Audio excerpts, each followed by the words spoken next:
হয় নাই। এই 11 মাস পরে গুম কমিশন এর সঠিক কোনো প্রতিবেদনও দিতে ব্যর্থ হয়েছে।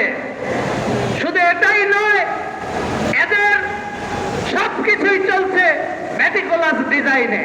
তারা এসেই বলেছিল, আমরা যে স্বৈরাচার বিরোধী দীর্ঘ আন্দোলন করেছি, সেই দীর্ঘ আন্দোলনকে অস্বীকার করে এই গণ অভ্যুত্থানকে নানা নামে বিকৃত ব্যাখ্যা দিয়ে তারা বারবার আমাদের এই স্বৈরাচার বিরোধী আন্দোলনকে অবজ্ঞা করে এখন তারা ষড়যন্ত্র করছে, বাংলাদেশকেই গুম করে ফেলতে যাচ্ছে, বাংলাদেশের সংবিধানকে তারা গুম করে ফেলতে চাচ্ছে, বাংলাদেশের মুক্তিযুদ্ধের চেতনাকে তারা গুম করে ফেলতে চাচ্ছে।